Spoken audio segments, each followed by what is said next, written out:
गांव के पास एक घना जंगल था, जहां जाने से लोग डरते थे। कहते थे कि उस जंगल में एक चुड़ैल रहती है, जो रात को भटकती है और इंसानों को नुकसान पहुंचाती है। गांव के बुजुर्गों ने कई बार उसे देखने की कहानियां सुनाई थी। एक बार गांव का एक साहसी युवक अर्जुन ने तय किया कि वह इस डर का सामना करेगा। उसने अपने दोस्तों से कहा, मैं इस चुड़ैल की सच्चाई जानकर रहूंगा।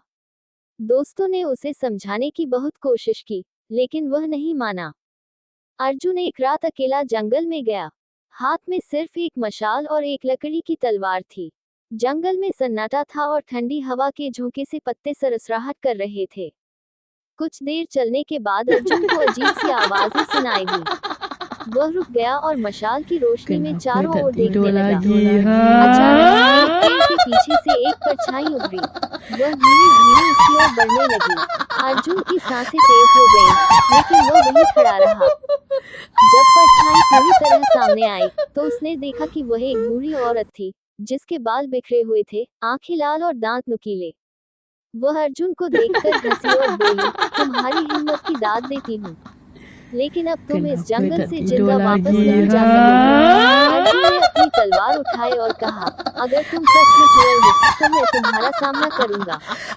औरत ने जोर से चीख मारी, जिससे जंगल गूंज उठा। अर्जुन ने अपनी तलवार से हमला किया, लेकिन वह औरत गायब हो गई। तभी पीछे से एक ठंडी हवा का झोंका आया और अर्जुन को ऐसा लगा जैसे कोई उसके पास खड़ा है। अचानक वह जमीन पर गिर पड़ा और उसकी आंखों के सामने अंधेरा छा गया। जब वह सुबह जागा, तो खुद को गांव के किनारे पड़ा हुआ पाया। वह समझ नहीं पाया कि रात को क्या हुआ था। उस दिन के बाद अर्जुन ने कभी जंगल की ओर रुख नहीं किया, और गांव में लोग अब भी उस जंगल और चुड़ैल की कहानियां सुनाते रहते हैं।